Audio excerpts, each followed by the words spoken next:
Good afternoon, good morning, good evening, whenever the fuck you're watching this episode. It's another episode of the Blitz.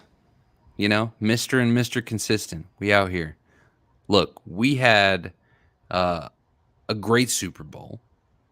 We had, opinionated, but meh, okay, halftime show, right? Um, we have some controversial no calls. We have some controversial calls. Uh, it's the NFL. Did they provide? Maybe I'll ask this question after we review. But, anyways, we've got a lot of shit to dive into at this Super Bowl. And, of course, our regularly scheduled time of Tuesday night did not happen. Valentine's Day, wife, kiddos. We have obligations, folks. But it is good to see all of your faces, even though we won't see them. I see them in spirit. I've got Gary Freeze with me. How are you tonight? I'm good, man, and I'm in the crowd. Actually, I thought the halftime show was pretty good. Um, I thought Rihanna did well considering she's pregnant again. Congratulations, Riri. She was flying Um, that bump. yeah, for sure. I thought she was really good with what she was working with. She didn't move around too much, and I think that was a product of the fact she's pregnant. Also, she was suspended several feet above the field. But I thought the visuals of the moving platforms was cool. Her music's fine. I like a few of her songs. I'm not the biggest Rihanna uh, fan in terms of her music, but I thought the show aesthetically was pretty good. I thought the lighting, the visuals, the fireworks that they played, and the way they coordinated the show, I thought was cool. And I know some people are bitching about like the white suit, the white sweater things that the dancers were wearing, but I actually thought it was kind of neat because it contrasted quite a bit with the backdrop and all the lighting and stuff. They made it work. For me, I thought it was a really good halftime shot. It wasn't by any stretch the best or even close to the best that we've had, but I thought it was good. I feel like people that didn't like it either don't like her music or they're 80-year-old white dudes that grew up when black people weren't supposed to do things. That's my stance. Shit. Shit. No, my favorite. Hold on, I'm actually just getting ready to share it. That's why you're hearing our voices here in the background. Um, so I think my favorite thing that I saw was somebody immediately recognizing the diamond, right? As they threw the triangle up, and somebody was like, "See, she's shouting out the Illuminati." I was like, "Or it's Rock Nation, Right. or it's Hove." Um, The you other thing know, people don't understand is they talk about is that whole eye of the pyramid thing. They do realize that's on our currency for our country, correct? Like, you Exhibit want to A. talk Illuminati, like, you're in the United States, pal. It's on We our are. fucking currency, man. Oh, God. We The things are people the will fucking say. Illuminati. Yeah. It's so It's stupid. The signs of the devil and, like, yeah. like, yeah, I had people posting that like, oh, she's grabbing her crotch. That's disgusting. From people that are known womanizers on my Facebook timeline. Like, get out of here, dude. I ain't got time for this shit. So stupid. So stupid. Just enjoy the fucking show, man. Yeah, enjoy the show and If you don't like her music, you don't like her music. I'm not gonna tell you have to like her music, but like, don't be stupid and say it's satanic. Like, women get on there and suddenly it's like this satanic cult. They said the same thing about J Lo and Shakira a few years ago. Like, not everything that you don't like is fucking satanic. Stop. It's yeah. so stupid. Stupid. Well, and Oh, there is also the small little fact that the halftime show got more views than the Super Bowl did. yes, it So did. that's something to consider. So Yes, it I'm did. not I'm not much for the okay boomer type responses, but this is like a It's prime okay, example of boomer. fucking okay boomer. Like we got it. We're Absolutely. we're getting off your lawn, but Well, it's like last year's. Like, a certain demographic bitched about last year's, but it got almost twice as many views as the actual Super Bowl with Eminem and Snoop Dogg and all the other guys, guys and gals that were on it. Mary J made an appearance, and it, like, miss me with that shit. Miss me. yeah.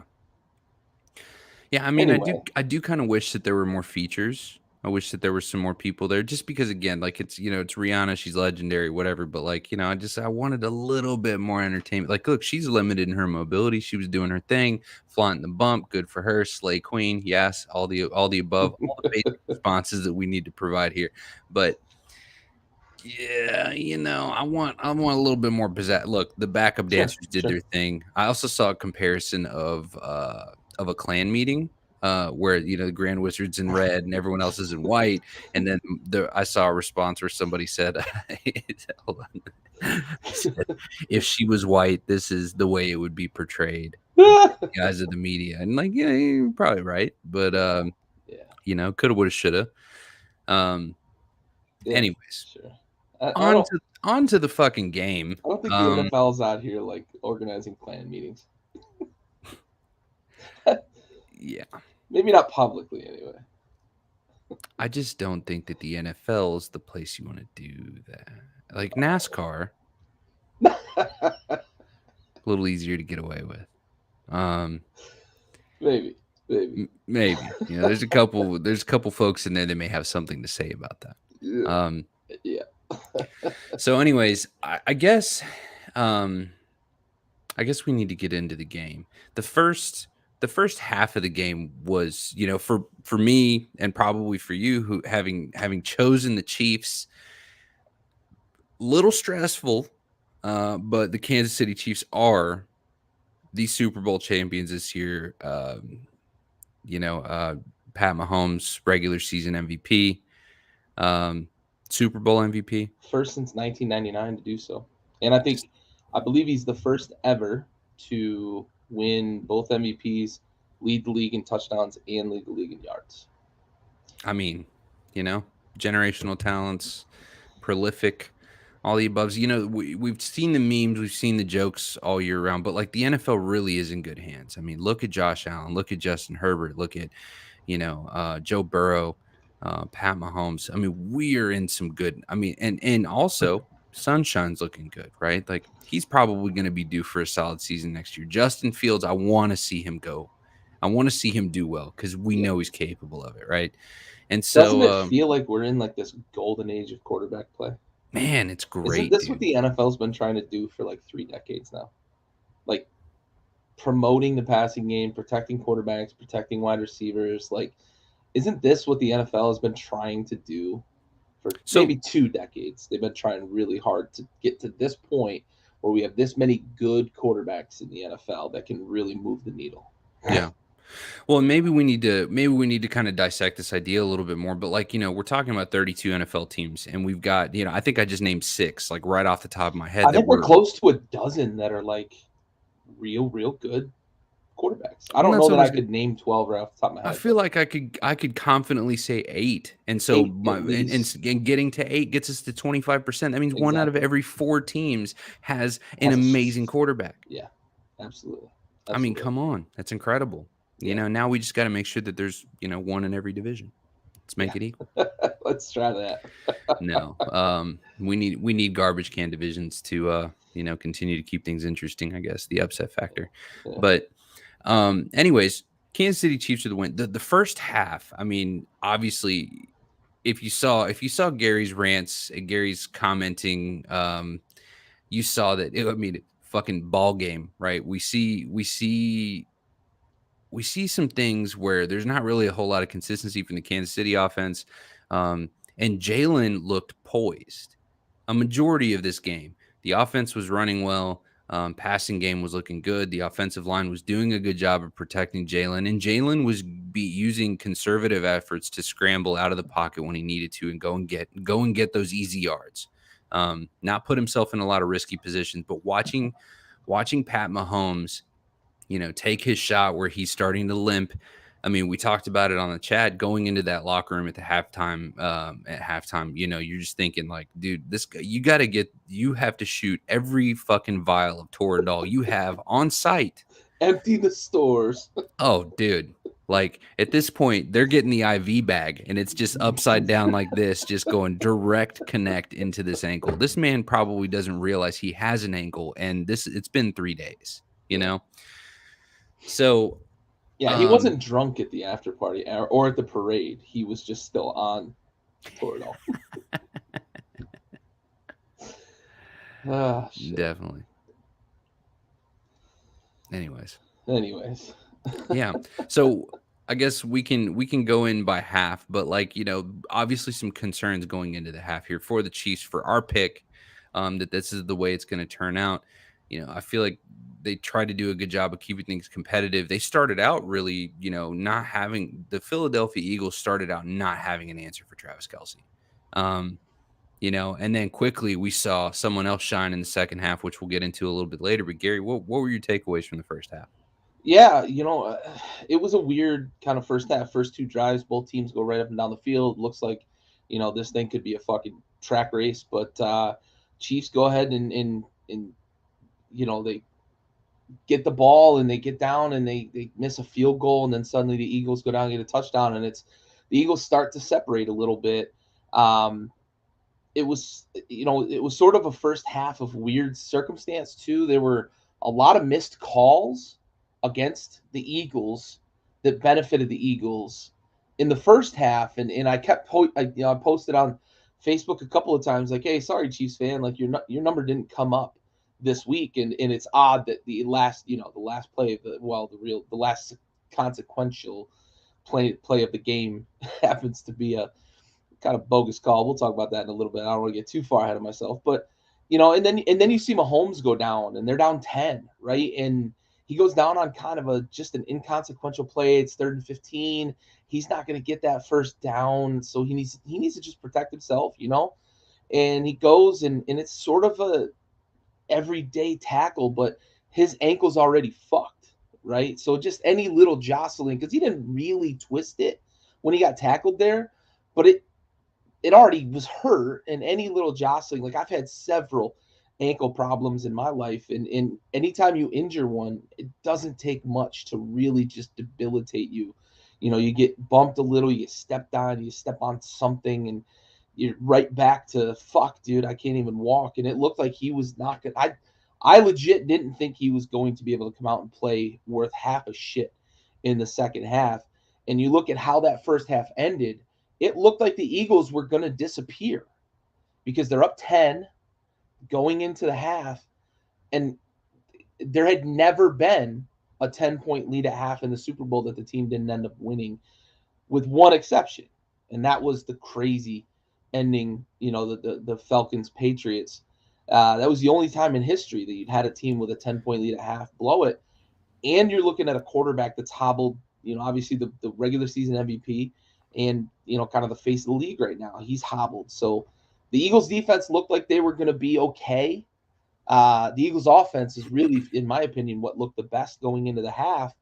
But as we said all year long, I brought this up. I don't know how many times I brought this up. The Eagles don't play complete games. They really Yeah. don't. And they played a great first half, and they're the number one first half team in all of football during the regular season. Second half team, they're number 15 in the league during the regular season. They just didn't play complete games. They'd shut down at times. They'd disappear at times. Jalen Hurts would go into his shell. He played so well in the first half that you thought the Eagles were just going to disappear. But as we'll get to here in a moment, like the second half was a different story. Yeah, I mean, and I do want to kind of dive into some of the stats once we get finished up here, but yeah, I mean, ultimately, it's yeah, I the couldn't sec. believe how bad the Chiefs defense looked in the first half. It looked like Spagnuolo had spent 2 weeks preparing for the New York Rangers, not the Philadelphia Eagles. It was crazy. Like he was just preparing for the wrong team. There's nothing really that makes me happier knowing that there's only one other team that's blown a 10-point lead at the half, and it's the Philadelphia Eagles. There's really not Yeah. anything that makes me happier on As a earth. fellow NL East fan or NFC East fan, Yeah, I'm with it's you. great. With I you. mean, it's just really what the good Lord intended. Oh yeah, Um, absolutely. so I'm definitely with it.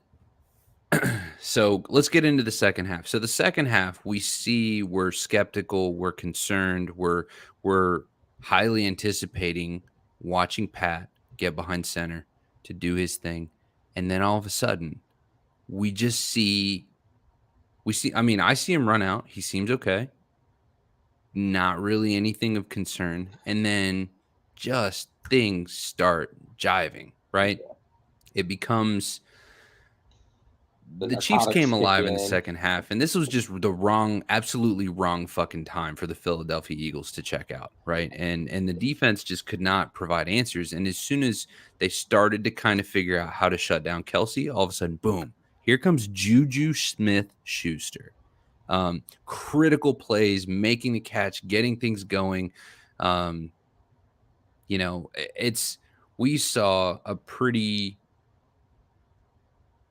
Pacheco, same thing. We saw a really good performance from that offense in the second half. And it's just classic Pat, right? It's classic Pat, but it definitely speaks volumes about this Eagles' ability to finish a game, right? We talked about it a little bit before. I do want to jump into some stats because I feel like this will help kind of lead to your points that you'll be making here. Let's just talk about this game ultimately was about efficiency, right? Efficiency with the time of possession, with the yardage that you're putting up. You got to finish the game, right? First, let's talk about fourth down efficiency. The Eagles were 2-2 on fourth downs. 2 for 2. They got the fourth down conversion, got the first down. Third down efficiency, 11 for 18, so a little over 50%. And the Chiefs were 4 for 8, right at dead center, batting 500 there, right?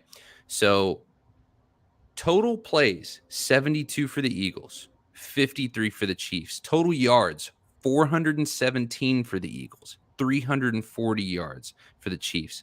And so a majority of that passing yards for the Eagles had 120 yards on the Chiefs. They had less rushing yards, but you were limited on the rushing side for the Eagles. Yards per play is where the proper efficiency came into place, where the Chiefs averaged 6 yards per play, and the Chiefs, averaged 6.4 yards per play, and then the Eagles averaged 5.8. So all of this comes down to efficiency. The point is that Philly put up more yards. They should have put up more points, and they didn't. And they fucking didn't. They got 2 fourth down conversions. There is no way that you can put up those numbers against a team as difficult as the Kansas City Chiefs and not win this game. Like, you've got to be able to produce, man.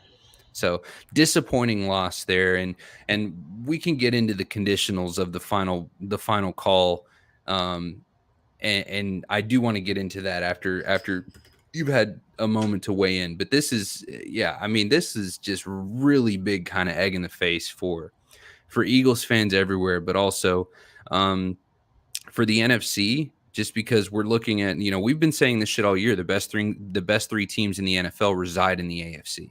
They go by the names: the Buffalo Bills, the Kansas City Chiefs, and the Cincinnati Bengals. We've been saying that shit all season long. And it reigns true, because I still think that the Bengals would beat the Chiefs. I still think that the Bengals would beat I think the Bengals could probably beat the Bills. I think, given the circumstances, everything's working, firing on all cylinders. The Bengals are the better team. The Eagles have a more complete roster. The Eagles are a more complete team, and they still manage to not be able to beat Pat Mahomes. Pat Mahomes is the difference maker on that team. Not Juju Smith-Schuster, not Pacheco. Travis Kelce's no doubt. Arguably one of the greatest tight ends of all time. And I won't hear the talk and comparisons to Gronk quite yet. It's too soon. He's close. He's close. Fucking close, but I won't hear it yet. Yeah. Gary, thoughts? I think this game is kind of a requiem on the Eagles season, right? For 2 weeks, all we heard about was the Eagles' historical pass rush. The Eagles' defense is the best in the league, or whatever they wanted to say. They won on 70% of their pass rushes, and the defensive backs were so good, and yada, yada, yada, on down the line. And Pat Mahomes comes in with Travis Kelce and a cast of fucking also-rans and puts up 350 yards on him and scores 38 fucking points on him. What it boils down to is this is a product of the fact that the Eagles played the weakest strength of schedule during the regular season, despite the fact that their division got 3 playoff teams in. That's how bad their schedule was outside of their divisional games. They played the Giants in the playoffs, and they played the 49ers with Josh Johnson and Christian McCaffrey playing quarterback and Brock Purdy coming in late in the game and just handing the ball off. The Eagles were a product of who they played, and they don't make their schedule, right? They play who they play, and they won 14 games in the regular season. They won their 2 playoff games, but when you go against a team that's as good as the Chiefs, as well coached as the Chiefs, and as deep as the Chiefs, with a guy like Patrick Mahomes, this is what can happen when you haven't played the level of competition that you need to have played at this point to really compete in the Super Bowl.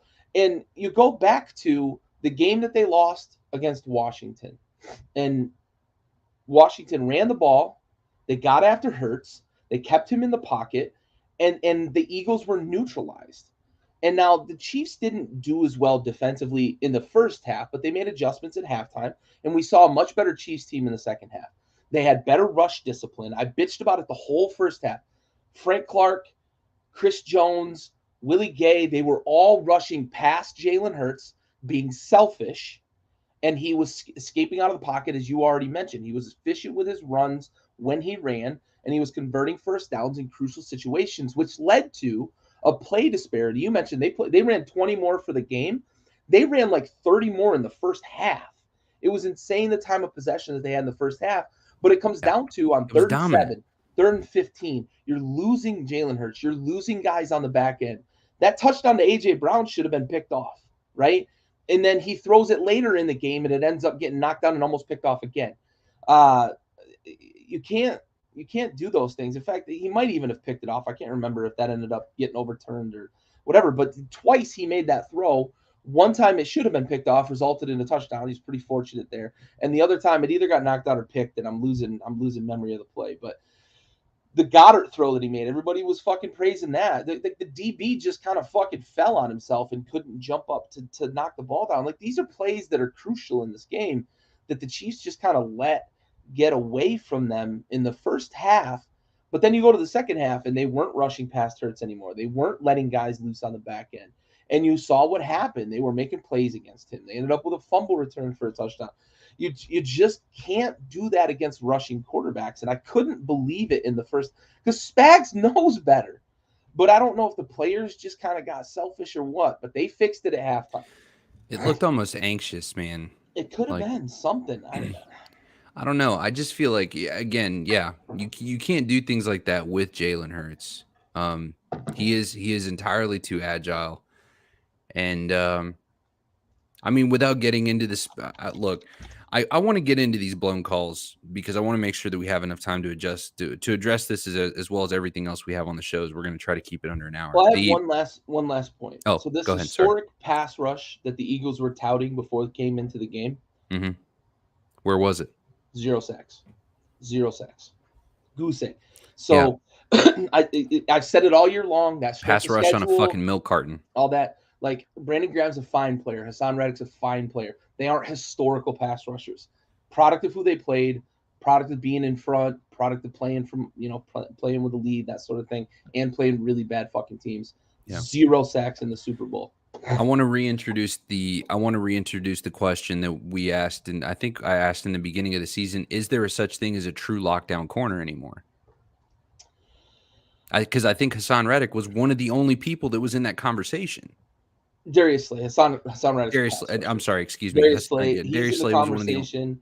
You look at guys. I think it's a stylistic thing. Sauce Gardner might be the closest thing. Tariq Woolen was really, really good out in Seattle as well. So 2 rookies, but you can't be a lockdown corner in the sense of like a Revis used to be, or Dion back in the day, because you can't bump at the line of scrimmage. You can't knock guys off their route anymore because you just get called for illegal contact. You get called for holding all the time. Yeah. You just can't be that way. So, I think the Jets do a really good job with Sauce of putting him in positions where he can shadow guys, but also play with his eyes in the backfield a little bit. And he's probably as close, I think, right now, in terms of a guy I think is on the upward trajectory. He had a great rookie year, won Rookie of the Year. I just don't think you can have those lockdown corners in the traditional sense that we used to. It's guys that play with their eyes in the backfield. Those are the guys that have success. You're going to get burned a lot. It's guys like, right, you guys got Diggs there in Dallas. Eyes in the backfield a lot. He gets beat a lot, but he also makes plays, got hands, gets picks, and it looks good. But that's the kind of cornerbacks we have in this league now. No, it's very true. Apparently, what you can do in the NFL is, let's say that you're a center.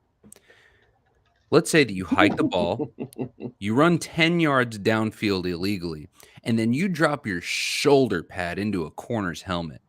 You can do that if you're the Philadelphia Eagles. If you're Jason Kelsey, you can do that. We saw it. Without getting a flag. Huh? Without getting a flag at all. Yeah. Unbelievable. Yeah. Refs were completely blind to it. It was infuriating.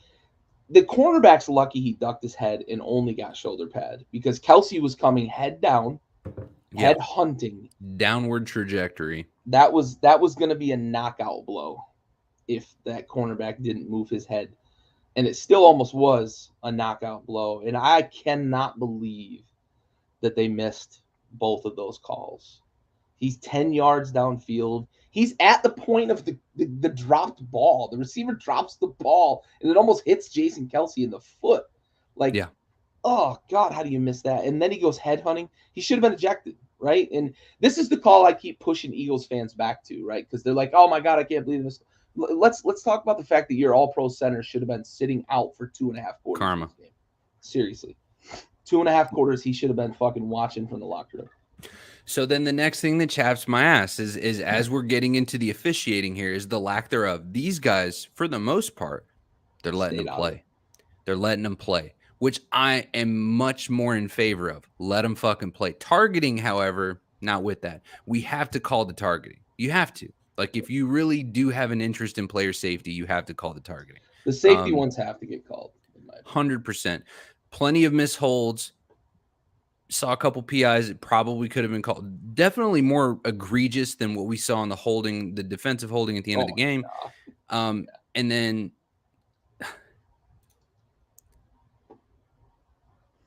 I agree 100%. I agree 100%. That's a catch. That's a catch. I'm so tired of this definition. Good to see you, Ben. Yeah, definitely good to see you, bud. I'm tired of this definition of what a football move is. He caught the ball 2 feet down. He turned upfield.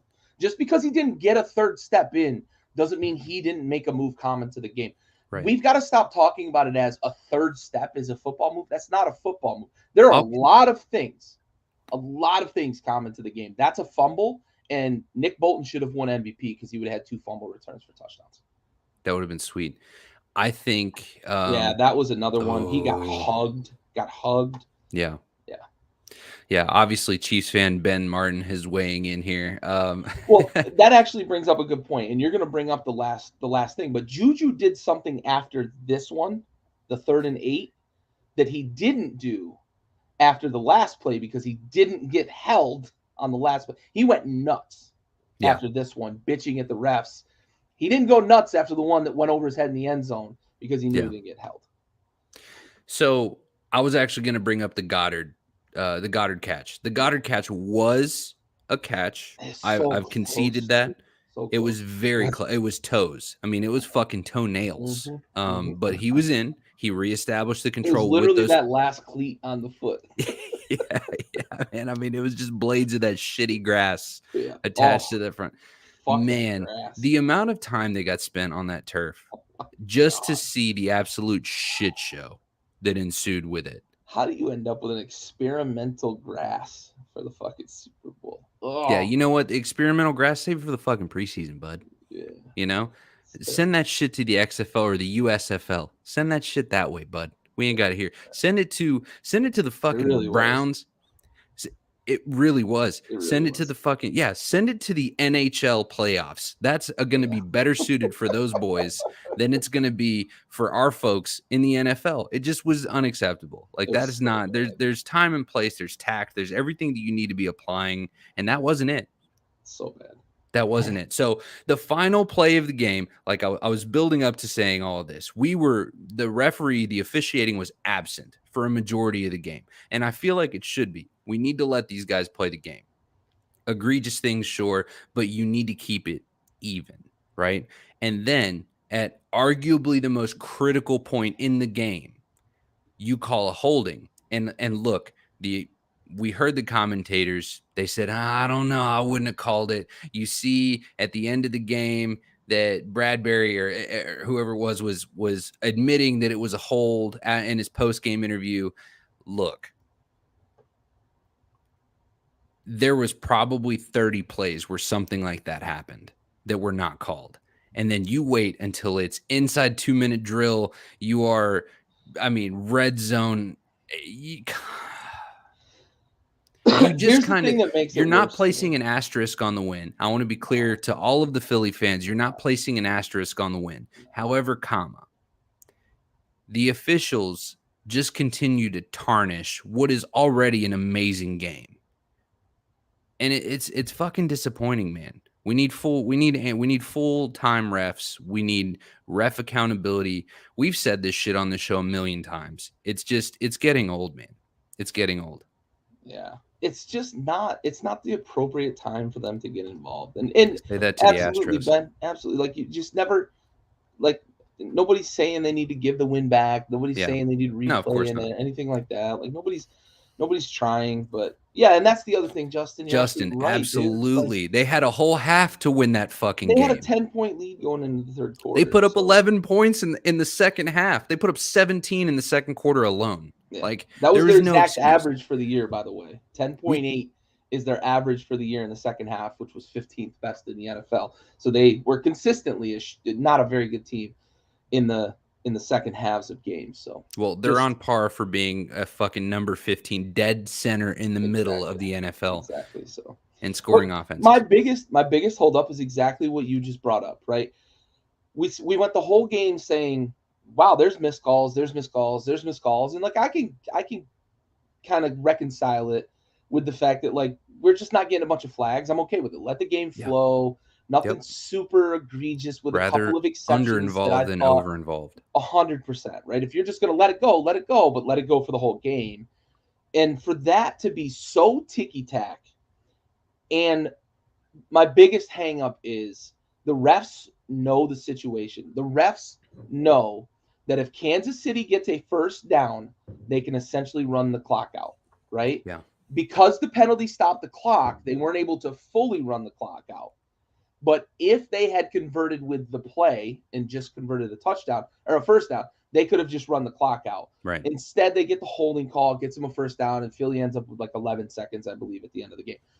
But the refs know the situation, right? They're not oblivious. Right. And for anybody who is going to try to say like, oh, the refs don't know that if they throw that, or the refs aren't trying to do this, or they don't know the agenda, yada yada, you're fooling yourself, because we've had a controversy in a professional league that proves that the refs know the situation, they know the agendas of the league. These conversations go on behind closed doors about who's playing, what the attitudes of the players are, what they mean to the league, I will what the defer. ratings mean, and all I'll of that. defer immediately back to a Saints-Vikings game where there's a critical. Yes. I mean, come on. You cannot. There's way too much of a pattern to say that the fucking refs are oblivious to this, and they need to do a better job of exercising that discretion.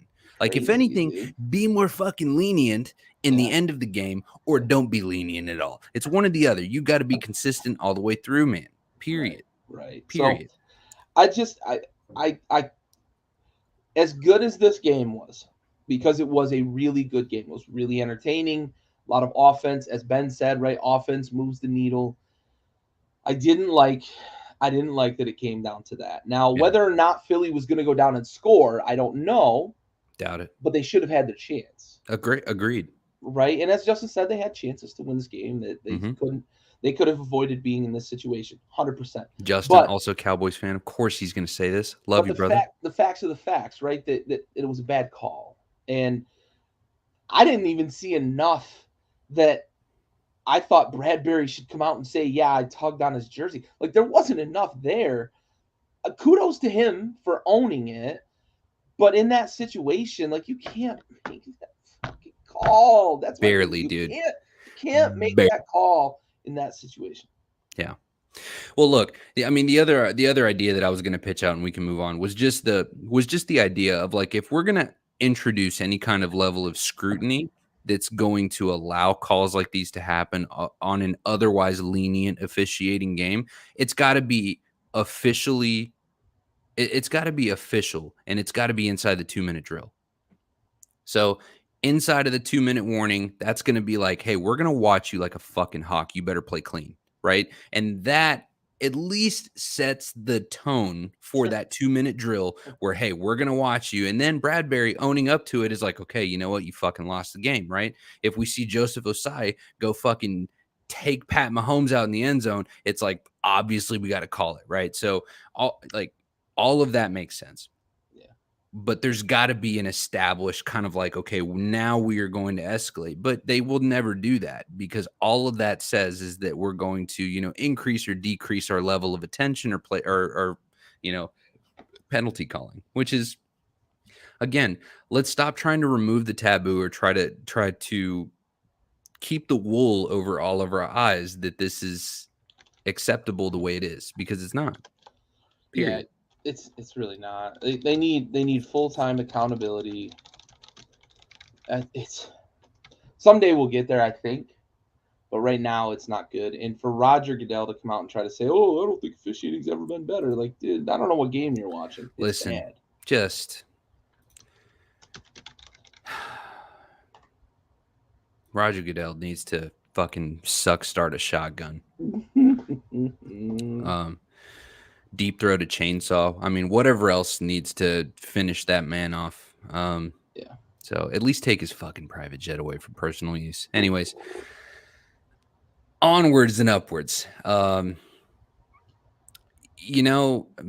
I feel like that's probably something that, I think we've all probably shouted this shit from the rooftops, and maybe it's the attention that's being paid to the game, right? Like it's the pressure, because one thing is for sure is that if you can at least acknowledge that the referees, in order to acknowledge this right here, that the officiating is getting worse the deeper we get into the postseason, then you also have to acknowledge that the refs are aware of the impact of what they're doing.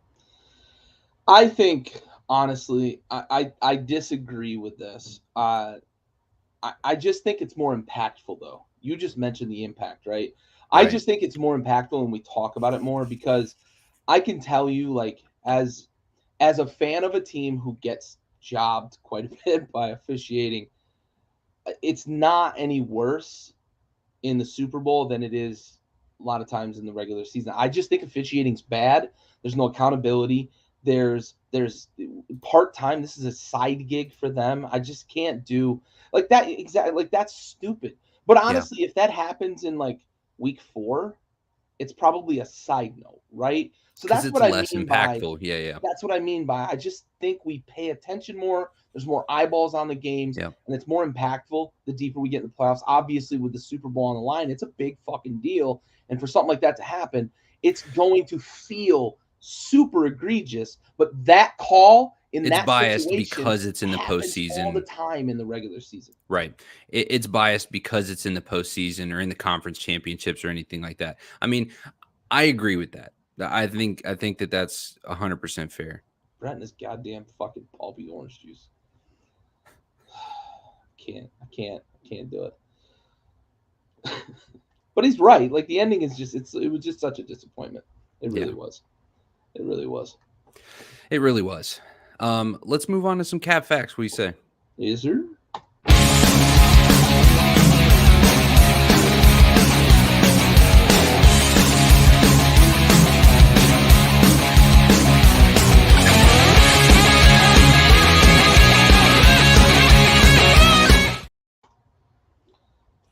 Welcome to Cat Facts. This is a segment of our show where we say either something is cat or it's facts. It's very simple. The name in and of itself is self-explanatory. Despite holding the flag, this was still one of the most exciting Super Bowls we've seen, despite the holding flag. Cat Facts. Let's start with you, Gary. This is facts. It was a great game. Honestly, it was fun to watch. There was a lot of excitement, offense, mistakes by both teams that resulted in big plays, a lot of back and forth, a couple of exciting young quarterbacks playing. It really was. And we've got the face of the NFL. We've got the big bad wolf. Right now, I think the Chiefs are becoming a little bit of that team that the Patriots were. They're not quite there yet, but they're becoming that team that half the country's going to tune in to cheer him on because they like Mahomes, they like the Chiefs, they like whatever. The other Yeah. half the country's going to tune in just to watch them lose, right? Hoping that they'll lose. So that's what the NFL wants, though, right? It's more eyeballs on TV, and more people paying attention to the fucking behemoth that is the NFL. So this is facts for me, Yeah. and it's exactly what the NFL wanted out of this game. 100%.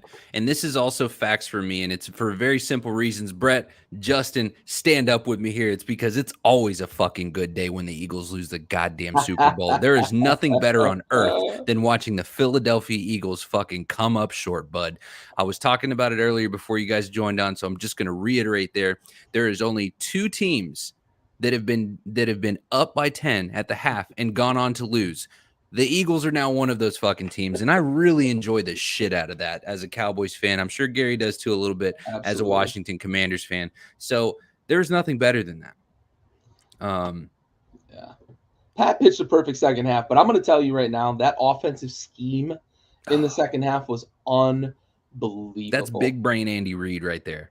And Andy kept attributing it to Eric Bieniemy after the game. I'm glad he did, because it's very time humble for someone to give Bieniemy something. And I think he's going to move on, get an OC job somewhere, prove himself, and then get a head coaching job. But those adjustments they made, especially with those half jet sweep motions to get out in the flat and get guys like Kadarius Toney and Sky Moore fucking wide open. Those were big time halftime adjustments that were made by that coaching staff, and they did the damn thing. Mahomes did throw a perfect second half. I will not take away from him, but that was excellent in-game adjustments by an excellent coaching staff. And defensively too, like they didn't give up shit in the second half. Yeah, for sure, dude. No defense wants to see a guy running by himself like that. Listen, Philly's defense was fucking Swiss cheese in that second half. And Both I mean, the DBs were just holding each other's asses. And I gave a lot of credit to Juju, but again, a lot of it was, it's really more of a testament to just how bad that defense was performing there. Yeah, Justin, 100%. Yep. I mean, Pacheco was clutch. They outran the Eagles, dude. They outran the Eagles. The number 1 run offense. They outran them. Outran the Eagles. Gotta love it. Pacheco runs angry. He runs angry. For a little dude, he runs angry. Runs through, cuts. I mean, he reminds me of like AP. The way he runs, he's just not nearly as big as AP was. Damn, I've never thought about that comparison. I like that. He runs angry, dude. He's just smaller and shiftier, but he seeks out contact like AP used to. Yeah. I really like the awareness of knowing that you need to fall short of the touchdown at the end of the game. McKinnon, dude, you have an opportunity to score a touchdown. Yeah, in the Super Bowl. How many times are you going to get that in your career? And he is selfless enough. He just went down. Loved it. Yeah. Like I think that's what separates good coaching staffs from great coaching staffs. Those in-game adjustments that you find something that the other team is doing that you can take advantage of, and that's what the Chiefs did. Ultimately, I mean, that's so selfless. He could have waltzed into the end zone, they go up a touchdown, and maybe they still win the game and nobody cares, but you give them an opportunity. And if the Eagles go down and score, there's no saying that they won't go for 2, because they've got Jalen Hurts. They've got a halfback playing quarterback who had already converted for 2 earlier in the game. Right. So that's a big time selfless play. For sure. On to the next. Cat facts, the Chiefs are officially a dynasty.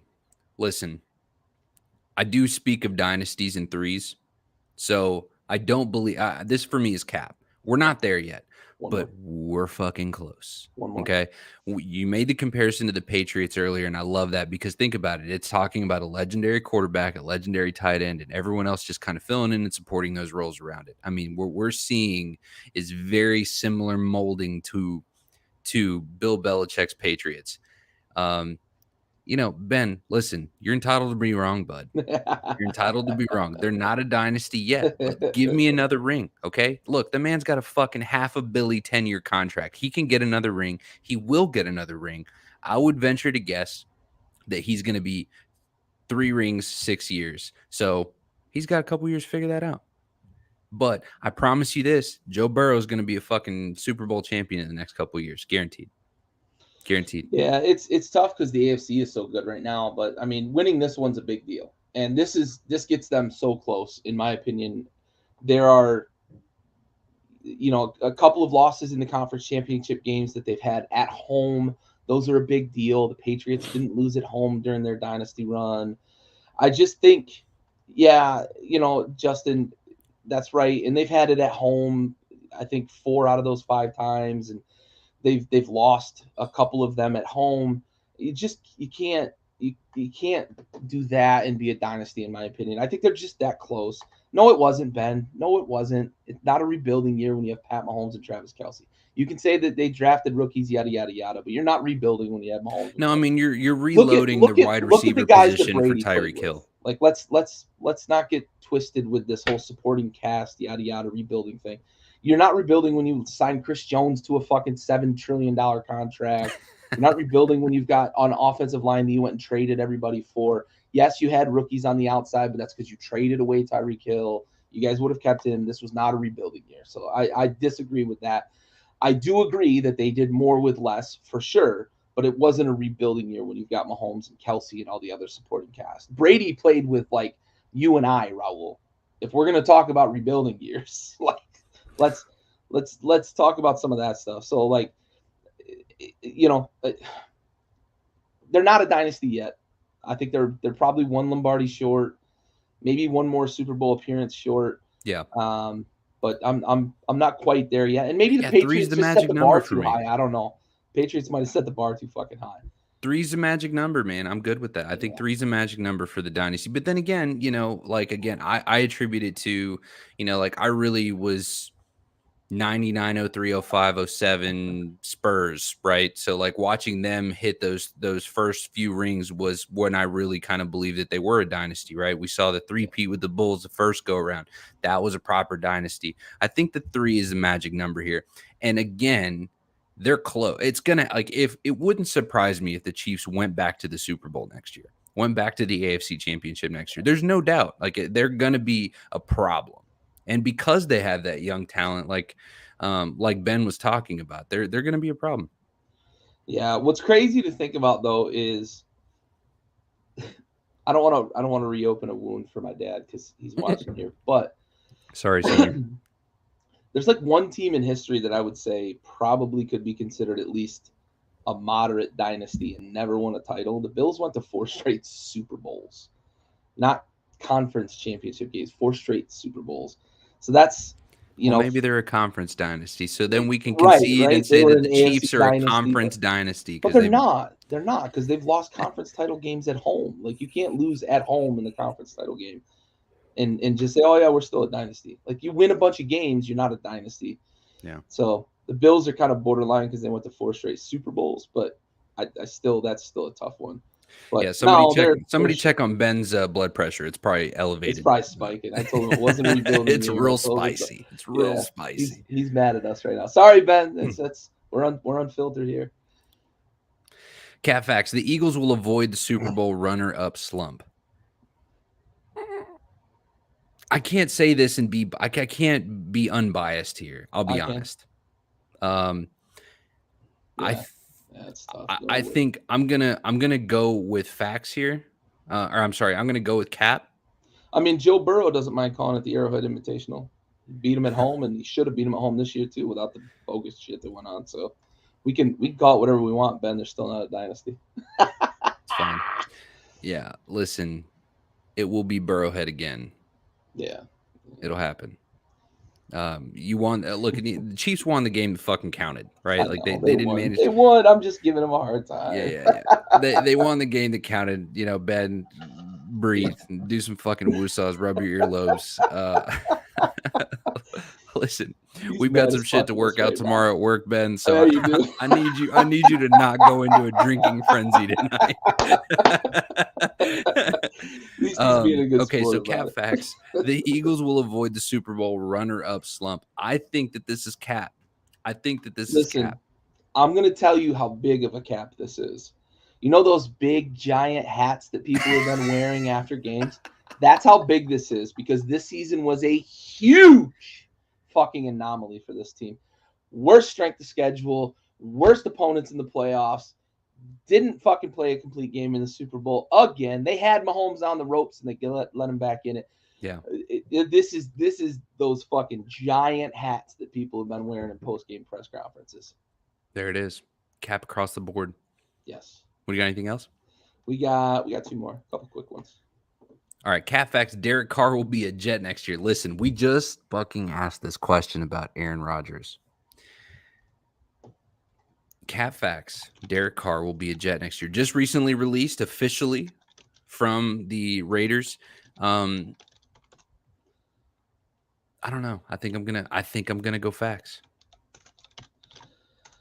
Yeah, I think this is facts because I don't think the Jets are going to push too hard to trade for Aaron Rodgers. They just I think that they're so close. Yeah, Nate, we're live, buddy. We're live.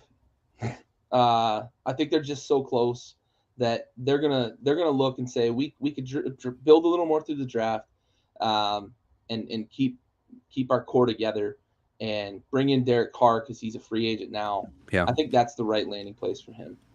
Yeah, the Darkness Hideaway. yeah. Oh boy, Rodgers and Carr are gonna be greeters at Walmart. Oh, leader, it's good to see you again, man. It's been a while since I've seen you. Good to have you back, dude. I would hate to disrespect Aaron Rodgers and Derek Carr like that. But I would say this is facts. I mean, I do agree that it's a good. I feel like Derek Carr is a much better fit for that offense than Aaron Rodgers is. Just because, again, like I still don't think that Aaron Rodgers is leaving Green Bay. This is, whatever. So I'll stop bringing up. Aaron Rodgers just wanted to stay in the fucking spotlight. It's all about relevance and clicks for this man. That's all he wanted. On to the last one. Jimmy G will be the Raiders starting quarterback next year. So that's a great conversation topic, right? So Jimmy G, obviously, the quarterback situation in the Niners, obviously outside of the NFC Championship, where I think they were on their fourth, fifth. I mean, they probably grabbed some guy from the stands and threw a fucking jersey on him there at the end of the game and try to just finish it out. Will Jimmy G be in a Raiders starting quarterback next year? Listen, I've already seen the Aaron Rodgers theories on this too, but I feel like Jimmy G can vibe in Vegas. So this for me is facts. Yeah, I think this is the one that makes the most sense in the offseason. I think it's the best fit for Jimmy G. I think it's a great fit. Familiarity with McDaniels. It's a ready-made offense. They've got the 7th pick, so they can use that to, build the defense or work on the offensive line or whatever they want to do. Do they have the cap space to retain Josh Jacobs? Yeah, with Carr's salary coming off the books, they can now sign Jacobs. Unless I didn't even know what his salary was, so I'd imagine, that's probably. Dude, they saved $40 million by releasing Carr. Yeah. Dude, Josh Jacobs is about to get paid. Yeah, so he's probably going to get 12 to 15. He'll get big time running back money. So this is facts for me though. Jimmy G comes in, he slots right in, familiar with the offense. I think it's a great fit. I think he and Devontae can develop that chemistry pretty quickly. Darren Waller, I expect to have a good year next year because Jimmy G's really good with tight ends. Having learned that from the Patriots scheme, which is now in Vegas with Josh McDaniels. So I think this is facts, and I think this is an upgrade. This is an upgrade. So.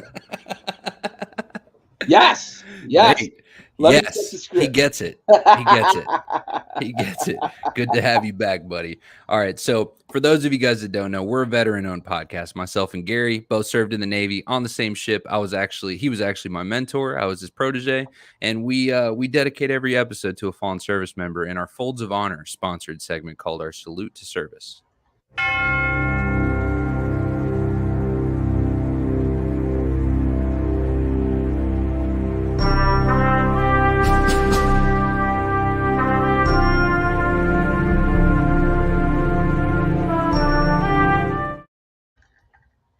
This episode is going to be dedicated to Army Specialist Rodrigo Gonzalez Garza, who passed away February 23rd, 2003, serving during Operation Enduring Freedom. He was 26 years old from Texas, assigned to A Company, 5th Battalion, 158th Aviation in Gibeschlatt, Germany. And he was killed in the UH-60 Black Hawk crash on February 23rd in Kuwait. Army Specialist Rodrigo Gonzalez Garza We have the watch.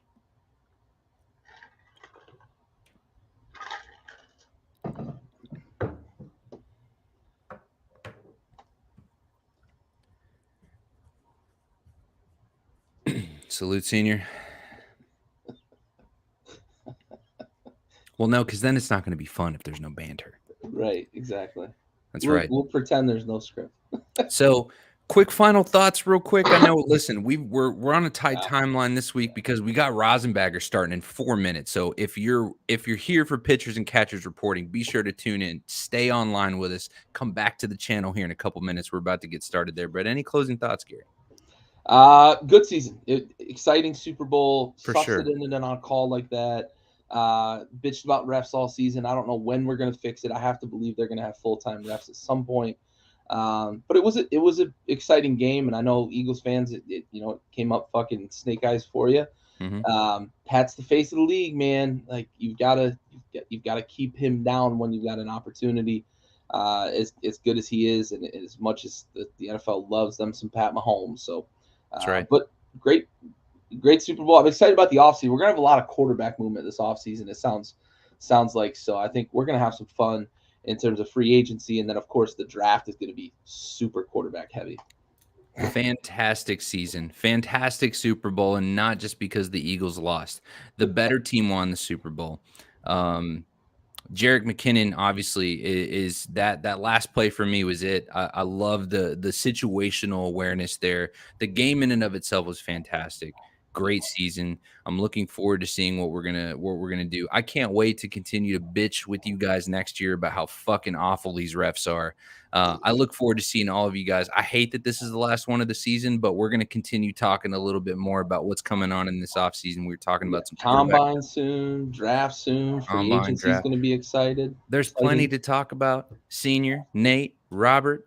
Let me run through here real quick. Ben, Justin. I mean, we had quite a Brett, had a lot of folks coming in today. We appreciate you guys tuning in. As always, be sure to come back. 2 minutes. Rosenbagger's talking about baseball pitchers and catchers reporting. Cannot wait to see you guys next week here on Backyard Blitz, brought to you by Backyard Sports.